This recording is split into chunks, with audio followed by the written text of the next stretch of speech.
প্রিয় নার্সিং ভর্তি প্রস্তুতি যোদ্ধারা, তোমরা এই মুহূর্তে অনেক এক্সাইটেড পরীক্ষা নিয়ে।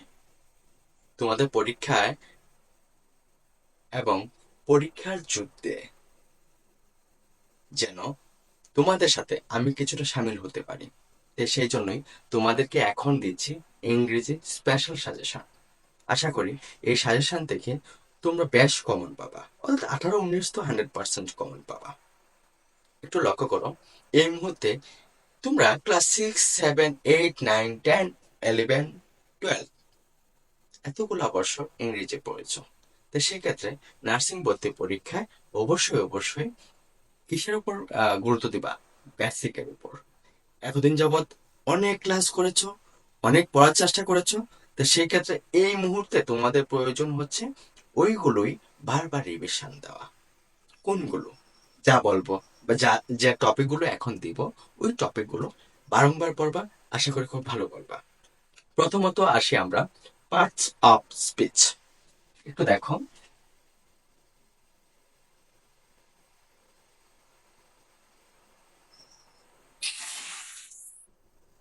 এটা খুব গুরুত্বপূর্ণ একটা টপিক, খুবই গুরুত্বপূর্ণ। কিভাবে? এই পার্টস অফ স্পিচের সাথে জড়িত নাউন, প্রনাউন, অ্যাডভার্ব, ভার্ব, এরপরে হচ্ছে এগুলো সাধারণত সবচেয়ে বেশি পরীক্ষায় আসে। আমি একটু লিখে দিচ্ছি। নাউন, এরপর হচ্ছে প্রনাউন, অ্যাডজেক্টিভ, তারপর হচ্ছে ভার্ব। এরপরে আরেকটা টপিক হচ্ছে প্রিপোজিশন। প্রিপোজিশন নিয়ে পরে আবার কথা বলবো। এই টপিক গুলো থেকে একটা বা দেখো তো, বিগত সালের প্রশ্নগুলো তোমরা দেখেছো? এটা মোস্ট ইম্পর্টেন্ট। এখান থেকে একটা বা দুইটা প্রশ্ন থাকে। প্রনাউন থেকে একটা প্রশ্ন 100% থাকে। অ্যাডজেক্টিভ থেকে একটা প্রশ্ন থাকে। ভার্ব তো হচ্ছে ইংরেজির মাদার, ভার্ব ব্যতীত কোনো কিছু হয় না। মানে হচ্ছে ভার্ব মোস্ট ইম্পর্টেন্ট। সেটা একটু ভালো করে লক্ষ্য রাখবা। আর প্রিপারেশন থেকে ডিপ্লোমা, মিডওয়াইফারি এবং বিএসসি নার্সিং তিনটা প্রশ্ন বা দুইটা প্রশ্ন কনফার্ম থাকবে। দেখছো, এই কয়েকটা টপিকের উপর কতগুলো নাম্বার। আর আমরা এই টপিকগুলোকে ভালোভাবে আহ, গুরুত্ব দেই না। এই হচ্ছে প্রথম স্টেপ। তারপরে যদি আমরা বলি, একটু লক্ষ্য করো, টেন্স। টেন্স টেন্স খুব গুরুত্বপূর্ণ একটা টপিক। এখান থেকে তো প্রশ্ন অগণিত থাকবে। কেননা টেন্সের সাথে ভার্ব জড়িত। আবার টেন্সের পরিবর্তন অর্থাৎ সেন্টেন্স কারেকশন। হ্যাঁ, সেন্টেন্স কারেকশন।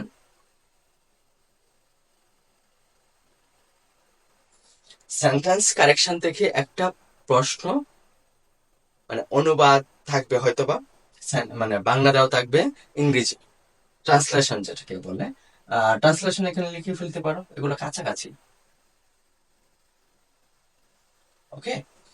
তো সেই ক্ষেত্রে সেন্টেন্স কারেকশন হচ্ছে চারটা বাক্য দেওয়া থাকবে, যেহেতু এমসিকিউ ভিত্তিক পরীক্ষা।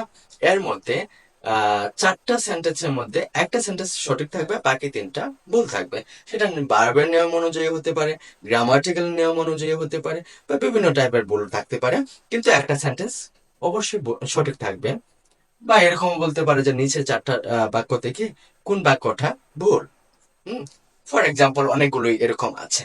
তো সেক্ষেত্রে এই একটা প্রশ্ন, মানে ট্রান্সলেশন তো 100% থাকবে, এটা মাথায় রাখো। ওকে। এরপরে হচ্ছে কারেকশন। এরপরে আসে হচ্ছে স্পেলিং। ওকে। এখান থেকে একটা প্রশ্ন অবশ্যই থাকবে, স্পেলিং, তাই না? স্পেলিং থেকে একটা প্রশ্ন মাস্ট বি থাকবে। ওকে। কতগুলো নাম্বার পেলাম? অলরেডি 10-এর মতো হয়ে গেছে। বাকি রইল কত? আর 10। কি ইংরেজিতে কত থাকে? 20 নাম্বার থাকে, তাই না? তা 20 থেকে আমরা অলরেডি 10 পেয়ে গেলাম। বাকি থাকলো আর 10। ধরো 8-9 পেয়েছি। যাই হোক, আমরা পরবর্তী স্টেপে যাই। এরপর হচ্ছে জেন্ডার। এরপর হচ্ছে নাম্বার। এই দুইটা টপিকই খুব গুরুত্বপূর্ণ। তারপর হচ্ছে আর্টিকল, এটাও খুব গুরুত্বপূর্ণ। তো সেক্ষেত্রে আমরা আশা করছি এইগুলো থেকে পরীক্ষায় থাকবে। তারপর হচ্ছে ভোকাবুলারি, তাই না? যে ভোকাবুলারির দিকে অবশ্যই ভালোভাবে নজর দিবা। আর প্রিপোজিশন তো বললাম, এটা একটু ভালো করে লক্ষ্য করবা। তারপর যদি আমরা আসি, আমরা দেখতে পারি নেরেশন, তারপরে ভয়েস, তারপরে হচ্ছে ট্রান্সলেশনও বলা হয়েছে। হ্যাঁ, ভয়েস, এই ন্যারেশন এবং ভয়েস, এটা একটু মানে এগুলো থেকে একটা একটা প্রশ্ন থাকার সম্ভাবনা আছে এই বছর। মানে মোটামুটি কনফার্ম থাকো যে থাকবেই, যে কোনো দুইটা টপিক থেকে যে কোনো একটা প্রশ্ন অবশ্যই থাকবে। এরপর হচ্ছে ভার্ব। ভার্ব থেকে তো একটা প্রশ্ন আগেও বলেছি, এখনো বলছি, ডিরেক্ট ভার্ব। নাউন ফর্ম থাকবে, নাউন ফর্ম থেকে ভার্ব ফর্মে পরিবর্তন করা, ওইগুলো থাকতে পারে। তো সেক্ষেত্রে idiom phrase, idiom and phrase, idiom and phrase, এটাও খুব গুরুত্বপূর্ণ, এটাও খুব গুরুত্বপূর্ণ। হ্যাঁ, নোট করে রাখো। যে টপিকগুলো বলা হয়েছে সবচেয়ে মোস্ট ইম্পর্টেন্ট টপিকগুলি বলা হয়েছে, এবং সবচেয়ে শর্ট সাজেশন। নার্সিং ভর্তি পরীক্ষার পূর্বে এই টপিকগুলো ভালো করে পড়ো। যারা আম, মানে মোটামুটি ইংরেজিতে দুর্বল, মোটামুটি না, ইংরেজিতে মোটামুটি আমরা সবাই দুর্বল। তো সেই ক্ষেত্রে যারা কনফিডেন্ট পাচ্ছ না, তো সেক্ষেত্রে তারা শুধুমাত্র এগুলো ফলো করলেই অনেকটাই ভালো করবা, এবং পরীক্ষায় হিউজ একটা কমনও পাবা। সবার জন্য অনেক অনেক শুভকামনা রইলো। ভিডিওটি ভালো লাগলে শেয়ার করে দেবো। ধন্যবাদ।